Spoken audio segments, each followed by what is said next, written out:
Hi, everyone. Welcome to Chapter 14. We're talking in this chapter very specifically about the politics leading up to the Civil War. We're going to spend quite a lot of time on this, and I think it's important because a lot of times we just kind of simplify these politics. It was a very complex time, and it's important to understand that. It wasn't as simple as saying Republicans were abolitionists, Democrats were not. It was not that simple. And so by the time we finish this chapter, you'll understand those differences, the differences between the political parties and how they were campaigning. And I think some of the campaign issues may surprise you, or some of the things that were not campaign issues may surprise you. We'll also talk about how the country decided the difference between free and slave states. How would we decide which states would be entered into the Union as free or as slave? We'll also talk about President Zachary Taylor and his impact in the politics leading up to the Civil War.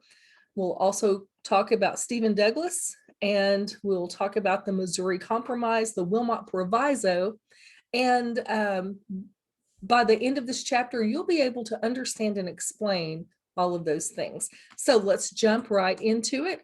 Here's our timeline. We're actually starting at about 1848 with the Wilmot Proviso, but the timeline starts here with 1850 and Henry Clay. We've got Harriet Beecher Stowe. We've got all the way up to the election of President Abraham Lincoln. So we've got a lot to cover. First, let's start off with what to do with the West. How do we decide which of these territories get admitted as states and which ones are free or slave states? So you can see this map of how the territories looked. This territory right here, let's see, right here, the Mexican Cession, unorganized territory, as well as this was unorganized territory, but only this was part of the Mexican Cession. Okay, so when people were starting to question this, because at this point we have the Missouri Compromise, right, that says that nothing above the 3630 other than the state of Missouri would be admitted as a slave state. But now we've got all this Western territory, and people are trying to figure out, what are we going to do with it? Obviously, the slave states want it to be slave territory. There are a couple of reasons for that. Obviously, the non-slave states want it to be non-slave, and there's a reason for that too. So as we talk through here, you'll understand that some of the people who owned slaves wanted to be able to take those slaves wherever they went, largely because slaves did the work, right? So people wanted to settle in this new territory, this Western frontier. They wanted to take their slaves, so they had someone to do the work. However, there's a bigger reason for it. I mean, why would the non-slave states care, right? I mean, what would it matter to them other than the principle of it? It comes down to the politics of it, because if there were more slave states than free states, the slave states would control Congress, and vice versa. If there were more slave state or free states than slave states, the free states would control Congress. That's hard to say. Anyway, so that's why this question is so important. So the Wilmot Proviso made a suggestion on how to deal with this. It was just a suggestion. It was not a law. So the Wilmot Proviso said that slavery would not extend into the Mexican Cession. So again, this area right here would not extend there. And it also said that slavery would not be abolished where it already existed. So if you're a slave state, which are these purple states here, if you're a slave state, the thought is that that was a great compromise, that you would still get to keep slavery, but if the issue was just about slavery, then maybe that would have been good enough. But as I mentioned, control of Congress, power in Congress also had something to do with this. Okay. Let's see how to switch back out of this. There we go. Okay, so let's move on to, we clear these things. Sorry about this. There we go. Okay. So let's move on to the presidential election of 1848. The presidential election of 1848 had three candidates in it. The Democrat was Lewis Cass of Michigan. Now, he supports the idea of popular sovereignty, letting these territories, letting the people in those territories vote to decide what they wanted. You know, don't decide it for them, let them decide what they want. Zachary Taylor was a Whig. Now, he was from Louisiana, and he himself was a slaveholder. He was also a War of 1812 hero. So he has some national name recognition for the War of 1812 work that he did. And then the Free Soil Party nominated former President Martin Van Buren to represent them. In the North, all three of these candidates promised to keep the Western territories free. But in the South, the Whigs and the Democrats promised to protect slavery in the territories. So all but the Free Soil people were fibbing, if you will, to the South. I say that. Maybe they, whoever they were fibbing to, they were fibbing to someone, right? So the fact that we have a Democrat and a Free Soiler, those two kind of pulled votes from each other. You know, the idea of popular sovereignty and the Free Soilers, who very definitely wanted all of the territories to be free. So the Free Soil Party took some votes away from the Whigs in the North. And that made a clear win for Zachary Taylor, the slaveholder from Louisiana. So the slave states rejoice because Taylor himself is a slave owner. What they didn't expect is that when Taylor got elected, he did not push for slavery to expand into the Mexican cession lands. As a matter of fact, he called for Congress to admit California and New Mexico as free states, which really angered the Southern slaveholders. The reason for this, Taylor was being kind of practical. He just didn't think that slavery would be effective in the desert because it's not good for plantation style farming. My brother lives in Las Vegas. There is constantly a water problem there because, it's the desert. So the plantation style farming that was offered in the South was not going to be available there in this territory. So it was more like a practicality thing. It's not like he wanted to get rid of slavery because he had slaves. So it was his idea that it would be best to just propose to apply the Wilmot Proviso to the entire area, just to say, let's just not put any slaves in the Mexican cession, and we're just going to leave slavery where it is and how it is. So this did not make everyone happy. Henry Clay, who we talked about in the last chapter, Henry Clay presents a 5-point plan. He wants to admit California as a free state, but put no restrictions on other Western areas to do the same. He wants to create a boundary between Texas and New Mexico to keep Texas from expanding. So since it was a slave state, this would keep slavery from expanding. He wanted to pay the outstanding debts for Texas from their Lone Star Republic days. And he wanted to end the slave trade, but not slavery, in Washington, D.C., just to end the trade of slaves, not the ownership of slaves. And he wanted to create a more robust fugitive slave law. So the fugitive slave law, and we'll talk specifically about it in just a few minutes, but that returns escaped slaves to their masters. So this is a big turn for people who have been helping slaves escape through the Underground Railroad or through any other means. So now they become accessories to crime if this law passes.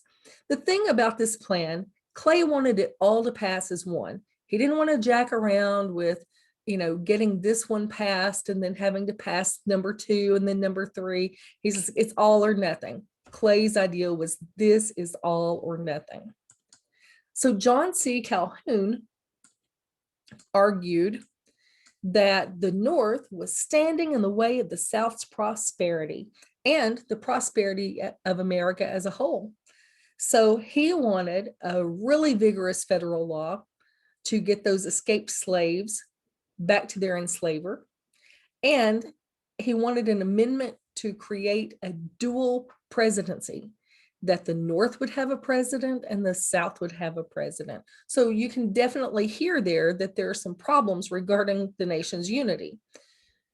Calhoun's argument, this whole idea of this is the North's way of standing in the way of the South's prosperity, presents the idea of Northern aggression. And sometimes today you'll still hear people in our region refer to the Civil War as the War of Northern Aggression. So anyway, if you ever hear that, this is the concept that it comes from. Okay, Daniel Webster, the dictionary dude, Daniel Webster seeks unity. He called for people to not be so regional, to identify as Americans instead. And he also proposed a new federal law to return these captured slaves to their enslavers. But people called him a traitor. People from both sides called him a traitor. What do you mean, don't call yourself a Northerner? What do you mean, don't call yourself a Southerner? So Daniel Webster couldn't win in this situation.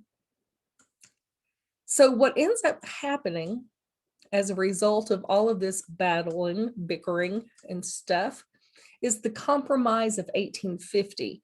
And it was actually wrapped up by Illinois Senator Stephen Douglas. So these 5 things look familiar to you because they're exactly the same 5 things that Henry Clay recommended.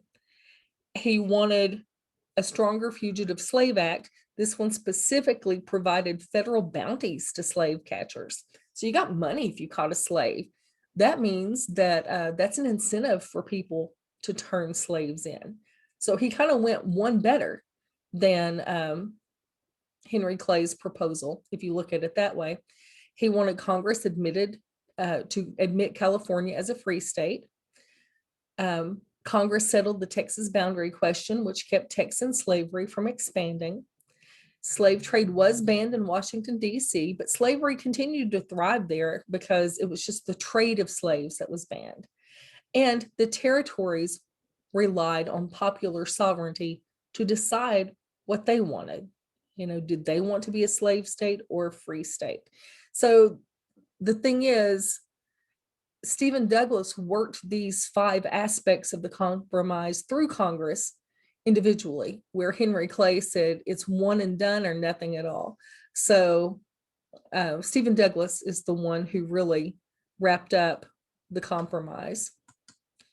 So here are some of the aspects of the Fugitive Slave Acts.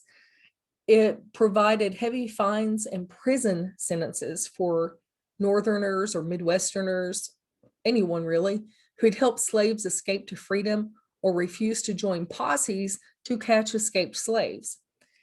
It also created a federal commission that was established to decide the fate of slaves that were returned.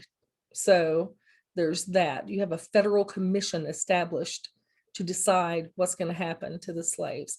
Slave catchers were kidnapping free Black people just to get the money, so basically, if you were a Black person at this time, you had to be careful because someone could kidnap you just to get this, $10 if they sent you back to the South, but $5 if they decided that you were to be set free. Can you imagine that? People worth $5 and $10. Their freedom literally had a price tag on it, $5 or $10. So anyway, There were no juries used, so there is no jury of your peers. Remember, at this time, these slaves are not seen as humans anyway. They're not viewed as citizens, so they had no rights, including the ability to testify in their own defense. They were not allowed to do that. To many people, especially the Northerners and anti-slave beliefs, this kind of confirmed the existence of a slave power, this minority of elite rich slaveholders who had power over the federal government, sort of like we see lobbyists as today. Despite all of this, people were escaping slavery. The Underground Railroad, which we talked about in the last chapter, was a network of people, white and free blacks, who provided safe houses and safe passage from the South to the North for freedom. Quakers were active in this network. And Methodists also were early to speak out against slavery. Harriet Tubman, you've all heard of Harriet Tubman. She was born a slave in Maryland in about 1822, and she suffered greatly under slavery, but found Christianity's hope, and that kind of kept her going. So she escaped the South in the 1840s. And despite escaping for her own freedom, she returned to the South more than a dozen times to help other people get out of their slave situation, their enslaved situation, to find freedom in the North as well. So a very brave woman, a very strong woman for sure. Also, people who stood up to the Fugitive Slave Act did so in different ways. Frederick Douglass was one of these. He was a social reformer, an abolitionist, an orator, that means a speaker, and he was a writer and a statesman. He also escaped from slavery in Maryland, and he became a national leader of the abolitionist movement in Massachusetts and New York. And Harriet Beecher Stowe spoke up against the Fugitive Slave Act in a different kind of way. She wrote a novel called Uncle Tom's Cabin, and in it, there were characters who were slaves, and it tells their stories of brutality, the tragedy. It focused on slavery being a sin and how it destroyed families because, slaves were sold away from their families, just like they were property or livestock or something. She also proposed the idea that not only was slavery a sin because it destroyed families, but that slavery corrupted white citizens. As I mentioned, she pointed out the brutality of slavery, also the sexual exploitation of enslaved women. The big thing about this book is that it dispels the false idea that whites and blacks were different somehow. There was actually a belief that Black people did not feel things the same way that white people did. So that's kind of how these masters justified that it was okay for them to sell these family members away from each other because, these people didn't have emotions or anything. They actually believed that. It's sad but true. So Harriet Beecher Stowe's novel called attention to this and made people start thinking about it in a totally different way. Because of that, it was banned in some southern states. So one way that some of the northern states tried to stand up to the Fugitive Slave Act, there were 8 northern states that passed laws to provide legal protection to anyone arrested as an escaped slave and gave them a right to a jury trial at the state level. So this is important because it shows state sovereignty, shows the rights of the states to make a rule. So Stephen Douglas is also important for his proposition of the Kansas-Nebraska Act. Again, we're still talking about these territories. Let me go back to the map. See, we're on slide 14 now. So this map. So we're talking now here about the unorganized territory, okay? That section in the middle. What are we going to do with this? How many states are going to be in it and all of that jazz? So that's what Stephen Douglas is also proposing here. So he said, let's create 2 territories, one that's directly west of Missouri, we'll call it Kansas, and one directly west of Iowa, which we know now as Nebraska. So he proposed applying popular sovereignty to those two territories who were applying for statehood to let the people decide what they wanted. This repealed the Missouri Compromise. So if you're ever asked why the Kansas-Nebraska Act was important, it's important because it repealed the Missouri Compromise. Douglas had another reason for doing this. You know, he's the Democratic senator from Illinois. He is hoping that by doing this, the eastern terminus of the Transcontinental Railroad would locate in Chicago, in his state of Illinois, instead of St. Louis or New Orleans. Goodness, I've got some mistakes in these slides. Excuse the spelling. I do my slide work late at night, y'all. Okay. So the political consequence, there's another one. Republican does not have two L's. The Kansas-Nebraska Act political consequences. The biggest is that it created a new political party called the Republican Party, which drew former Whigs from the North and Democrats who were against the Kansas-Nebraska Act, and members of the Free Soil Party and other abolitionists in general. Also a consequence, because of the development of the Republican Party, the Free Soil Party just completely died out. This brand new Republican Party pledged to stop the spread of slavery into territories and to end the slave power of the South. This solidifies a major divide in the US. So what I want to point out to you here in number 3 is that it says that the Republican Party pledged to stop the spread of slavery into the territories and to end the slave power of the South. When we talked about the slave power before, you know, the slave power is the idea that the South has some sort of lobbying control over the government. It doesn't say that the Republican Party sought to end slavery at this particular point. Okay, so just pointing that out to you. Let's move on. In the presidential election of 1856, we have the first candidate that runs as a Republican. His name is John C. Fremont. We also have Democrat James Buchanan and the New American Party, which is often referred to as the Know Nothings. Former President Millard Fillmore was their pick for the nomination. They were called the Know Nothings because they were formerly, they began as kind of a secret society, and they knew nothing, you know, because they were keeping secrets, you know, I know nothing. Anyway, so that's why they were called the Know Nothings.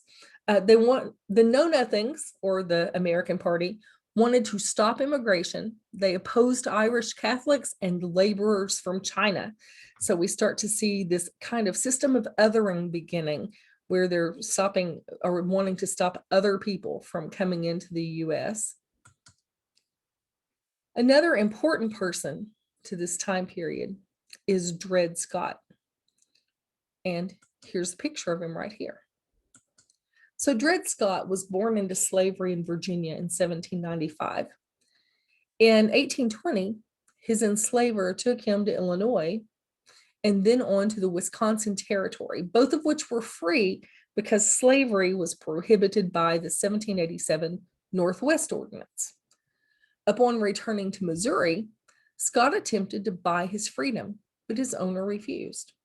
So Scott decided to take the case to court, arguing that since he had lived in free areas, he should be granted freedom. A jury agreed with Scott that he and his wife and 2 children were actually free, but the enslaver appealed, and the decision and the state's superior court reversed it. So that made the Scotts still slaves. So the Scott family, after the state Supreme Court heard it, went back to the original property ownership aspect where the Scotts were still slaves. Because Scott's owner, John Sanford, lived in both New York and Missouri, the case fell into federal court. So then it goes to a federal court because Scott appealed the state decision. So Scott lost in federal court, which then moved this case to the Supreme Court. So the Supreme Court decision was the final court and the final say. And according to their decision, Scott remained a slave. The Supreme Court decision said that Black people were not citizens of the US and had no protections, no right to the protections of a US citizen. The Supreme Court also said that Congress had no authority to stop or limit the spread of slavery in American territories. So this made the Missouri Compromise unconstitutional, and it made popular sovereignty even unconstitutional, because popular sovereignty was a decision made by Congress. You know, if they said, well, we'll allow popular sovereignty to decide, then that was a congressional decision. So the Dred Scott decision had a lot of impact there. I know you guys recognize Abraham Lincoln here. The one that's usually harder to recognize is this other guy to the right of him, Democrat Stephen Douglas, that we've talked about. Now, Republican Abraham Lincoln challenged Stephen Douglas, the Democrat, for his Senate seat. And one of the unique things about this race is that they have a series of debates. And these debates introduced Lincoln to the nation. He was an unknown until these debates. Douglas said that Republicans support miscegenation, which is race mixing by reproductive, right? So, and for some reason, that was something that was frightening to the people of the time, and or some of the people of the time, I should say. Lincoln said a house divided against itself cannot stand. Lincoln had a lot of sensibility that came out about himself in these debates, and these debates propelled him into national attention, which really sets him up to be a front runner in the 1860 election. Another thing that helps Lincoln win the 1860 election is the Democratic Party has split, and they've split regionally. There are North Democrats and South Democrats. The North Democrats nominate Stephen Douglas for president, you know, the guy that Lincoln tried to beat for Senate and couldn't. The Southern Democrats nominate Vice President John Breckinridge. He's a Kentucky dude, so they support him. There's a new party called the Constitutional Union Party. They select John Bell as their candidate. And the Republican Party nominates Abraham Lincoln, who wins. A lot of that's because, you know, you have a new party with someone who is fairly unknown, and then you have the Democratic Party who has split. So that really left a clear way for Abraham Lincoln to be elected as president in the election of 1860.